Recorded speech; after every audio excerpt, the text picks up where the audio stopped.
Yes, ma'am. ठीक है, तो theorem number 1 is if two vectors are linearly dependent then one of them is multiple of others.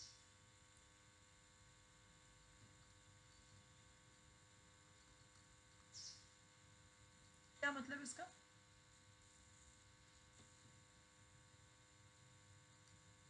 कोई explain कर सकता है थ्योरम का मतलब क्या है, क्या प्रूफ करना है?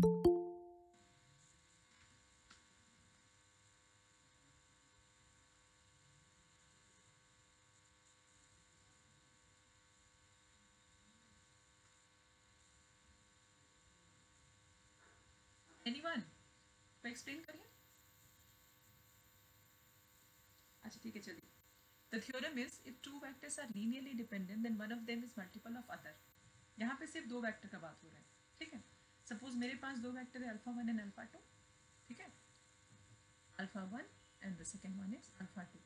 एक वेक्टर स्पेस है ये V plus dot.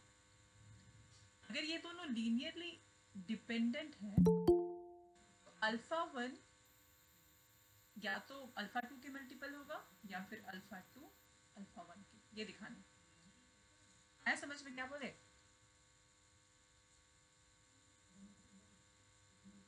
Yes, ma'am. ठीक है, तो यहाँ पे टू वेक्टर्स लिखा हुआ है तो हम लोग एज्यूम करते हैं. Let we have two vectors alpha 1 and alpha 2. Let alpha 1 and alpha 2 be the two linearly dependent vectors. इसको और क्या लिख सकते थे हम लोग? ये जो पूरा सेट है ना, ये सेट है. आप लिख सकते थे let's S equal to alpha 1 comma alpha 2 be a linearly dependent set. अब यहाँ पे वेक्टर्स पे फोकस किया, यहाँ वेक्टर्स लिखे. ठीक है, और अगर सेट पे फोकस करते तो सेट लिख सकते हैं. दोनों ही सही है. समझ में आया क्या बोले? ठीक है, सेट भी लीनियरली डिपेंडेंट या इंडिपेंडेंट हो सकता है. इसका मतलब है सेट का सारा एलिमेंट लीनियरली डिपेंडेंट या फिर इंडिपेंडेंट होगा depending upon the nature of the set. ठीक है, सेट लीनियरली इंडिपेंडेंट इसका मतलब है उसका वेक्टर्स लीनियरली इंडिपेंडेंट है. सेट लीनियरली डिपेंडेंट है इसका मतलब है सेट का सारा वेक्टर्स लीनियरली डिपेंडेंट है. अब अल्फा 1 और अल्फा 2 अगर लीनियरली डिपेंडेंट वेक्टर है then we always have scalars suppose C1 and C2. कहाँ से? F से, where F is a field such that so C1 and C2 belongs to F such that C1 alpha 1 C2 alpha 2 this is equal to 0, where Ci is not equal to 0 for I equal to 1 to 2. ठीक है, या 1 comma 2. यहाँ तक समझ में आया क्या किया?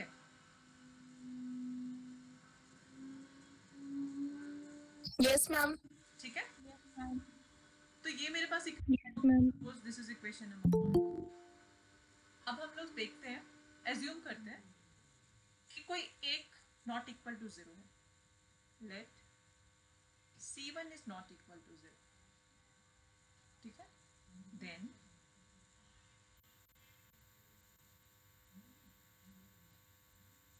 Alpha 1 is equal to minus C2 by C1 alpha 2. लिख सकते हैं,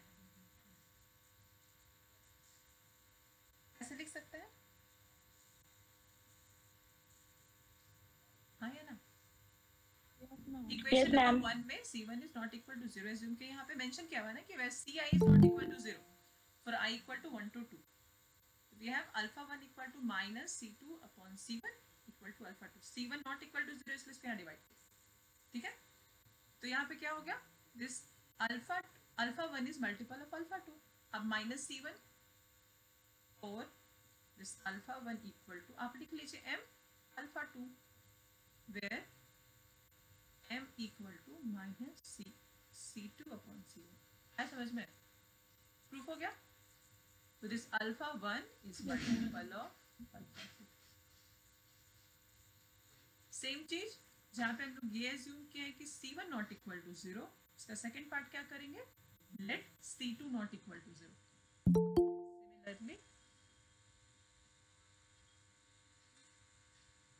मैम एक बार बैक करिएगा ना.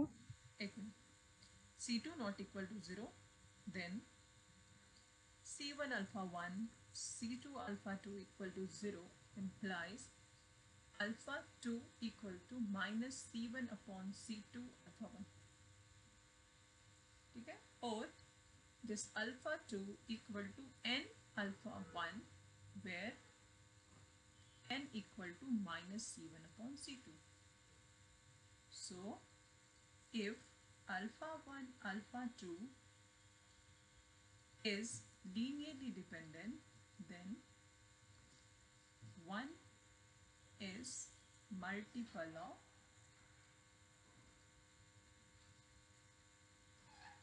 one vector is multiple of other vectors. ठीक है, क्लियर है यहाँ तक?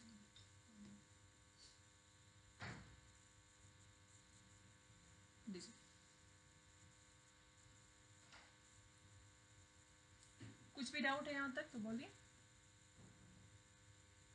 No ma'am.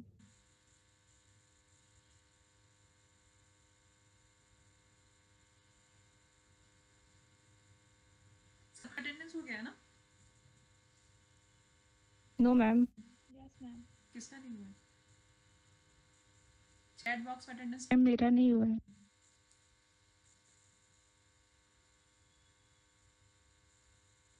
चलिए नेक्स्ट थ्योरम देखते हैं. ये सब छोटे छोटे थ्योरम में 2 या 3 मार्क्स के लिए आता है. ठीक है, ये हम कुछ समझाएंगे. ठीक है, प्रूफ नहीं कर रहे हैं. सपोज मेरे पास एक वेक्टर स्पेस है V प्लस एन डॉट. ये सब बहुत इंपॉर्टेंट, अभी नेक्स्ट जो थ्योरम्स प्रूफ करेंगे नेक्स्ट क्लास से. ठीक है, डायमेंशन का थ्योरम सबके लिए एक ही बेसिक्स यूज हुआ है, तो नहीं समझ में आएगा तो बताइएगा. इस केस में मेरे पास एक बेसिस है. ठीक है, B1, इसका वेक्टर स्पेस का एक बेसिस है, दिस इज B1. और मान लीजिए B1 में alpha 1 alpha 2 alpha n elements है. इसका मतलब क्या हो गया, डायमेंशन ऑफ V कितना हुआ, डायमेंशन एन. Yes n. ठीक है, डायमेंशन ऑफ बेसिस नहीं होता, डायमेंशन ऑफ वेक्टर स्पेस. अब जो मेरा बेसिस है ये क्या होता है, लीनियरली इंडिपेंडेंट. तो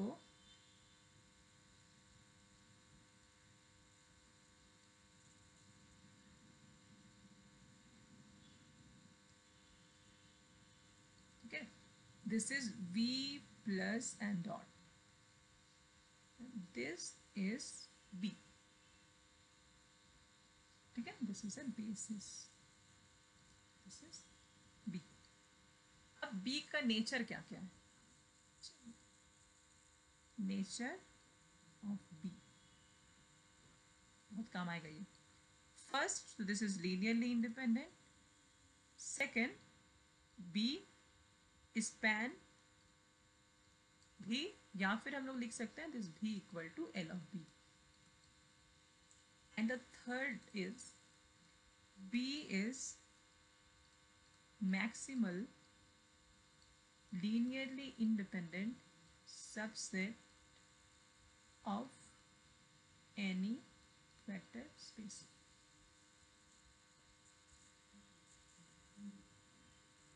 तीनों चीज देखिए बेसिस में, नंबर 1 एंड नंबर 2 ये पहले भी बता चुके, ये बेसिस का डेफिनेशन ही है.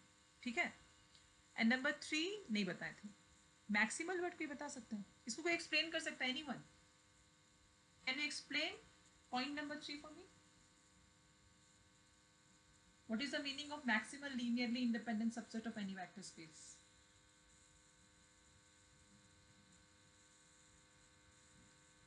चलिए देखिए, मान लीजिए मेरे पास B में सिर्फ 2 एलिमेंट है, अल्फा 1 एंड अल्फा 2.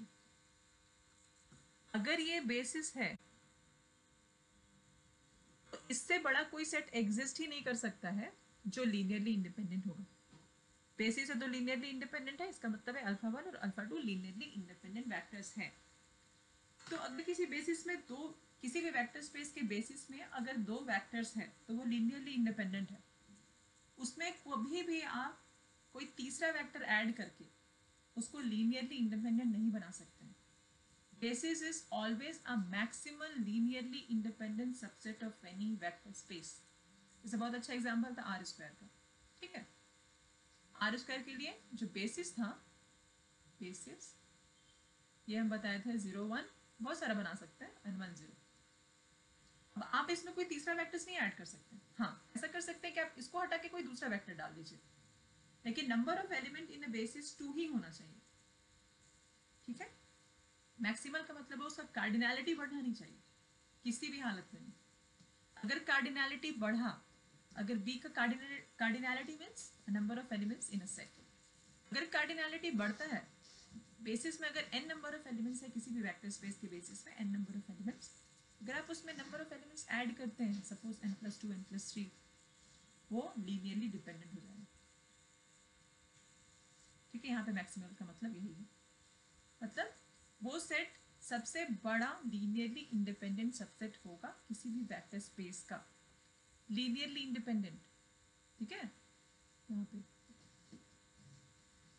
ये लीनियरली इंडिपेंडेंट जो बोल रहे हैं। ठीक है, हाँ, आप ऐसा हो सकता है कि आपके बेसिस में दो ही एलिमेंट था। ठीक है, दो एलिमेंट दिख रहा है यहाँ पे, एग्जांपल जो दिए हैं। अब एक एलिमेंट हटा भी देंगे ना तो हो सकता है ये लीनियरली इंडिपेंडेंट रहे, लेकिन अब ये बेसिस नहीं रहेगा। ठीक है, बेसिस किसी भी वेक्टर स्पेस का आप जितना भी बेसिस लेंगे, number of elements are always same, और वो बेसिस हमेशा मैक्सिमल लीनियरली इंडिपेंडेंट सबसेट होगा। यहाँ तक समझ में आया या नहीं? क्या बोल? Yes ma'am. मीनिंग क्या है? Yes ma'am. मतलब बी से बड़ा, किसी भी बेसिस से बड़ा आप कोई भी लीनियरली इंडिपेंडेंट सबसेट किसी भी वेक्टर स्पेस में नहीं बना सकते। ठीक है, अगर बी में 5 नंबर ऑफ एलिमेंट है तो 5 नंबर ऑफ एलिमेंट चेंज कर सकते हैं। ठीक है, चेंज कर सकते हैं, लेकिन 5 से ज्यादा एलिमेंट कभी भी बेसिस नहीं बनाएगा। ठीक है, वो लीनियरली इंडिपेंडेंट नहीं होगा मतलब।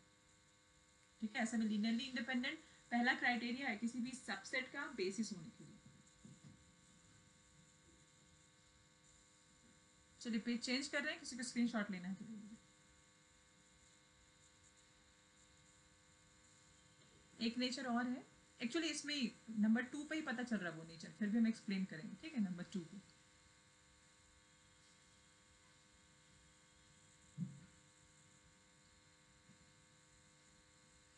नंबर 2 मेरा क्या था कि B L B equal to B, मतलब this vector space is generated by B, मतलब any element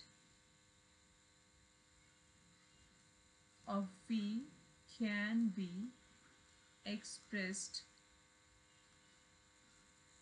as a linear combination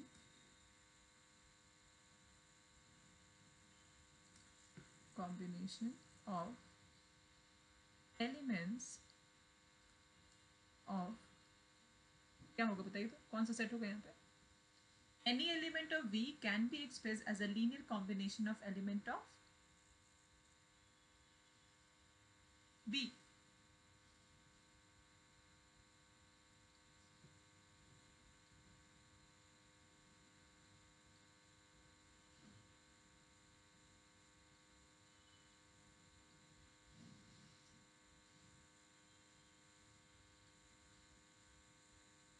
अगर मेरे पास ये वेक्टर स्पेस है V प्लस डॉट एंड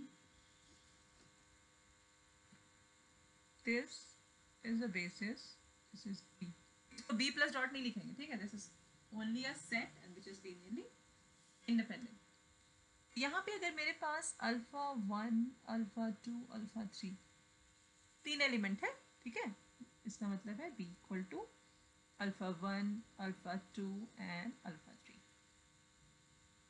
तो कोई भी एलिमेंट आप यहाँ से चूज करिए, भी से कोई भी एलिमेंट। ठीक है, any element let alpha belongs to V. This means alpha can be expressed as a linear combination of element of V. यहाँ पे क्या आना चाहिए? फील्ड का एलिमेंट, तो suppose this is A1 A2 A3।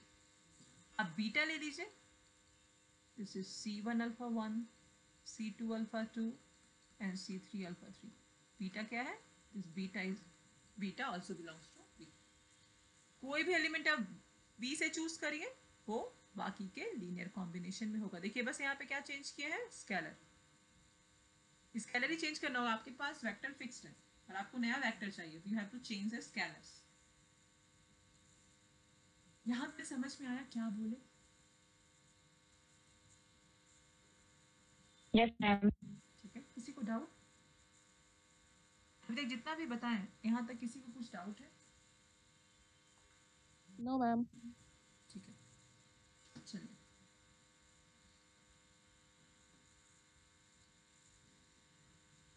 अब मेरे पास बी है,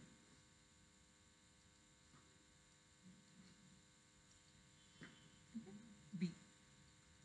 suppose this is alpha 1 alpha 2 alpha 3 alpha n। ठीक है, v प्लस डॉट, इसके अकॉर्डिंग क्या हो जाएगा, dimension of v must be n। अगर हम एक कोई नया वेक्टर ले रहे हैं, let beta belongs to v such that, B उसका बेसिस है, बीटा भी में है, तो beta equal to A1 alpha 1 A2 alpha 2 AN alpha n। ठीक है, now construct a new set, suppose S, and this is equal to alpha 1 alpha 2 alpha n comma beta।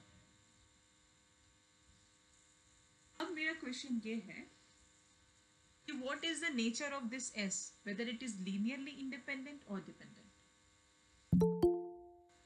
बताइए तो, S linearly independent होगा या dependent होगा?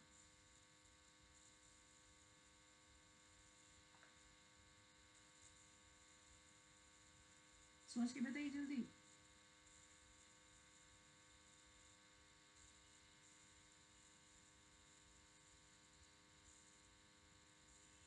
I'm dependent. Dependent होगा कैसे? हम एक अलग एलिमेंट उसमें ऐड कर रहे हैं। तो किसी भी लीनियरली इंडिपेंडेंट सबसेट में, किसी भी लीनियरली इंडिपेंडेंट सेट में अगर एलिमेंट ऐड करते हैं, देखिए यहाँ पे बी में n नंबर ऑफ एलिमेंट्स है, बी में ही हम लोग बीटा ऐड कर दिए हैं, तो क्या लीनियरली इंडिपेंडेंट सेट का सुपर सेट लीनियरली इंडिपेंडेंट होता है? नहीं है ऐसा कुछ। लीनियरली इंडिपेंडेंट सेट का subset is always linearly independent. ठीक है, मतलब अगर फिगर से समझे ना, अगर ये मेरा लीनियरली इंडिपेंडेंट सेट है ना, दिस इज लीनियरली इंडिपेंडेंट, इसका कोई भी आप सबसेट ले लीजिए, ये सब लीनियरली इंडिपेंडेंट होंगे, एल आई। ठीक है, एल आई। लेकिन इसका अगर सुपर सेट लेते हैं, तो इसके बारे में आप नहीं बता सकते कि ये लीनियरली इंडिपेंडेंट है या dependent, you can't tell this. कुछ और कॉन्सेप्ट बताइए। लीनियरली डिपेंडेंट सेट है, अगर ये लीनियरली डिपेंडेंट है, इसका सुपर सेट हमेशा लीनियरली डिपेंडेंट होगा। लीनियरली डिपेंडेंट के सबसेट के बारे में आप नहीं बता सकते कि वो लीनियरली इंडिपेंडेंट है या डिपेंडेंट, आपको चेक करना होगा। चलिए देखिए, आप लोग यहाँ पे बताते हैं, अगर आपके पास कोई n नंबर ऑफ एलिमेंट्स का सेट है, ठीक है, और उसमें किसी भी एलिमेंट को, आपके पास अगर n plus 1 number of vectors है, and one vector can be expressed as linear combination of remaining n vector, linear combination of remaining n vectors, then n plus 1 vectors are linearly dependent। Same चीज हो रहा है ना, मेरे पास n plus 1 number of vectors है, किसमें, S में, और यहाँ पे एक वेक्टर को, बीटा को, देखिए ऊपर में यहाँ पे बीटा को रिमेनिंग वेक्टर्स के लीनियर कॉम्बिनेशन में लिखा गया है। समझ में आया क्या बोला? If you have n number of elements in a set and any element of that set can be expressed as a linear combination of remaining n minus 1 vectors, then that set is linearly dependent. Clear or not? इसको prove करेंगे। ठीक है, छोटा सा ma'am एक बार फिर से explain करिएगा। ठीक है, देखिए मेरे पास जो सेट था S, this was beta alpha 1 alpha 2 and the last one is alpha n। ठीक है, तो कार्डिनैलिटी ऑफ S क्या है? This S has n plus 1 vectors. इसके पहले वाले लाइन पे हम लोग लिखे थे this beta is equal to a1 alpha 1 a2 alpha 2 and an alpha n। तो मेरा क्वेश्चन था कि S कैसा सेट होगा, लीनियरली इंडिपेंडेंट या डिपेंडेंट? चलिए यही से प्रूव करते हैं। This can be written as alpha 1 a1 alpha 2 a2 and alpha n an। बीटा को एक साइड लेके जाते हैं, this is plus -1 beta equal to 0। ठीक है, अब a1 a2 an कैसा है डजंट मैटर, लेकिन बीटा का जो कोफिशिएंट है ना this is -1 and this is not equal to 0। तो लीनियरली डिपेंडेंट होने के लिए क्या था, कोई एक स्केलर भी नॉट इक्वल टू 0 हो जाएगा तो वो सेट या वो वेक्टर्स लीनियरली डिपेंडेंट होगा। So beta alpha 1 alpha 2 alpha n is linearly dependent. क्या समझ में? क्या किया?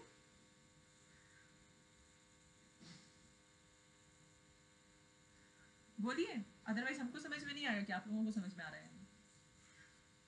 मैम आ गया समझ। Yes ma'am. रिस्पॉन्स दीजिए, एटलीस्ट आवाज सुनने में आए, दिखाई तो नहीं दे रहे आप लोग। ठीक है, तो क्या समरी निकल रहा है इससे? इसका समरी यही है कि अगर आपके पास कोई सेट है, set of n vectors and any vector of that set can be expressed as linear combination of remaining vectors, then that set is linearly dependent। ठीक है, तो समझ में आ गया? बहुत सारा कॉन्सेप्ट देखे थे अभी हम लोग, रिपीट करें एक बार हम फिर से सारा चीज।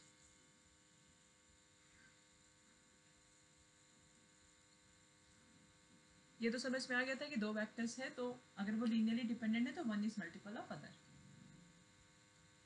ठीक है, ये था nature of B, basis linearly independent होगा, ये स्पैन करेगा वेक्टर स्पेस को, और जो बेसिस है वो मैक्सिमल लीनियरली इंडिपेंडेंट सबसेट होगा किसी भी वेक्टर स्पेस का।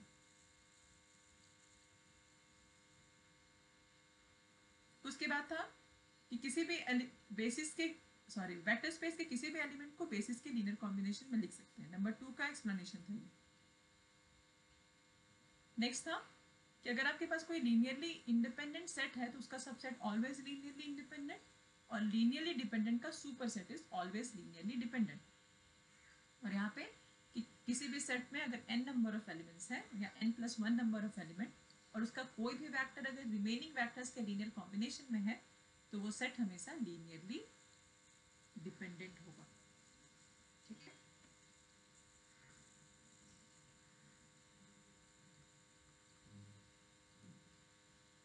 Next is extension theorem. ये प्रूफ नहीं करेंगे लेकिन समझाएंगे, ये बहुत इंपॉर्टेंट थ्योरम है क्योंकि डायमेंशन का जितना प्रूफ है ना इसी थ्योरम से होता है।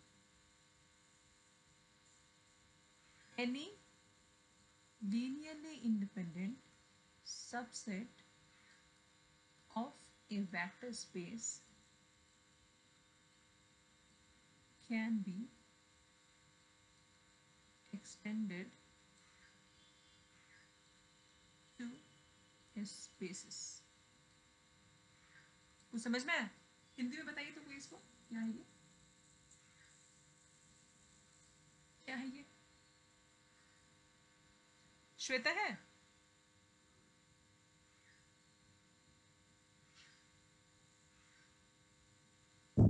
Yes ma'am. चलिए ट्रांसलेट इन हिंदी।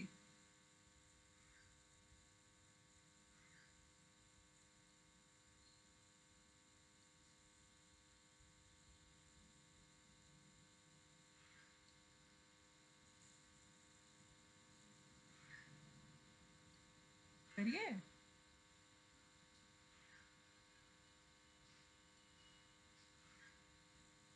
कोई और? फैजा है? फैजा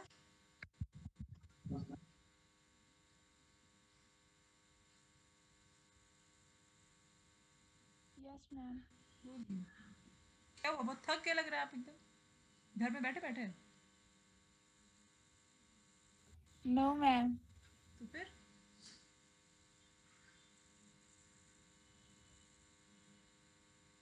कॉलेज आने का मन कर रहा है या नहीं? यस मैम, मन कर रहा है। कर रहा है ना। जब कॉलेज था तब मन नहीं करता था।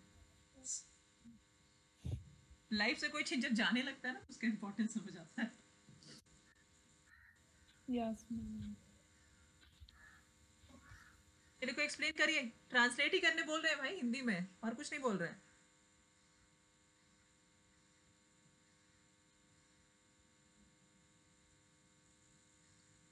अच्छा ठीक है, देखिए किसी भी मैम हाँ बोलिए।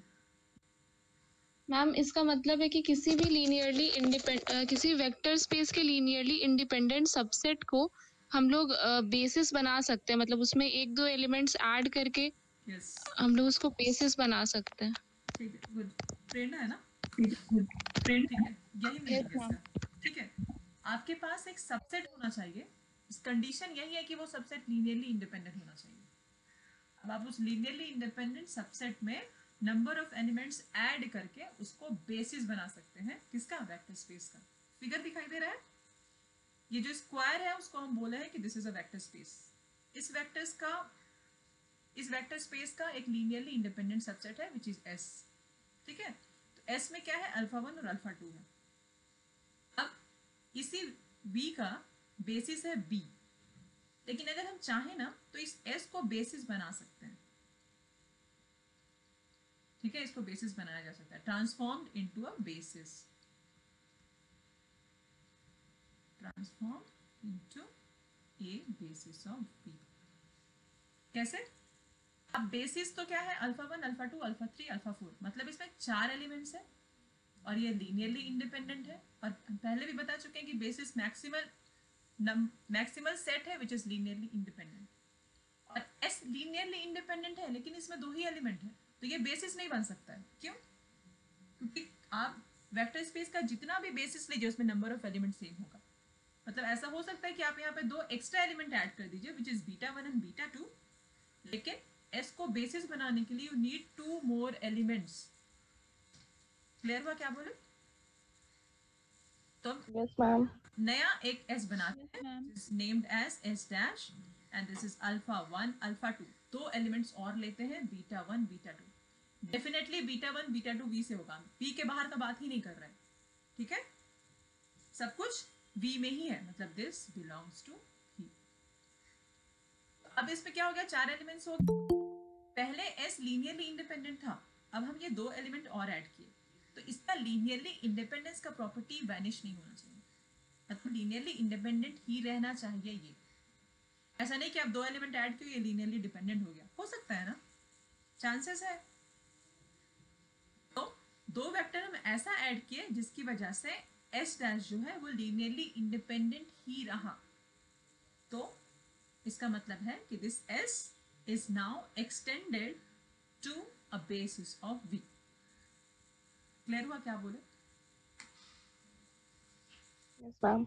ठीक है, मतलब अगर आपको एक्सटेंशन, यस मैम। और हम लोग हर थ्योरम में भी एक्सटेंशन थ्योरम लगाएंगे, जहां पे भी डायमेंशन वाला थ्योरम है ना, वहां पे लोग एक्सटेंशन थ्योरम से ही प्रूव करेंगे। तो एक्सटेंशन क्या हो रहा है? किस चीज का एक्सटेंशन हो रहा है? एक्सटेंशन हो रहा है एक लीनियरली इंडिपेंडेंट सबसेट का which is a subset of a vector space like this S is subset of V, यहाँ लिखा हुआ है S is subset of V and we are extending S, और एक्सटेंशन कहाँ तक कर रहे हैं? उसके बेसिस तक। We are extending S to the basis of V। आया समझ में? तो इस थ्योरम को यस मैम। करने के लिए आपको सबसे पहले तो वेक्टर स्पेस चाहिए होगा, और वेक्टर स्पेस के अंदर आपको सबसे पहले चूज करना होगा एक लीनियरली इंडिपेंडेंट सबसेट। अगर आपको वो मिल गया तो फिर हम लोग उसके बेसिस तक उसको एक्सटेंड कर सकते हैं। तो अगर बेसिस तक एक्सटेंड करेंगे तो एक और चीज बहुत इंपॉर्टेंट है जो आपको पता होना चाहिए, बताइए क्या?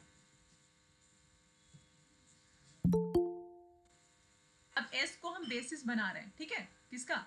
एस डैश तक लेके जा रहे हैं, this is now a basis of V, basis of we,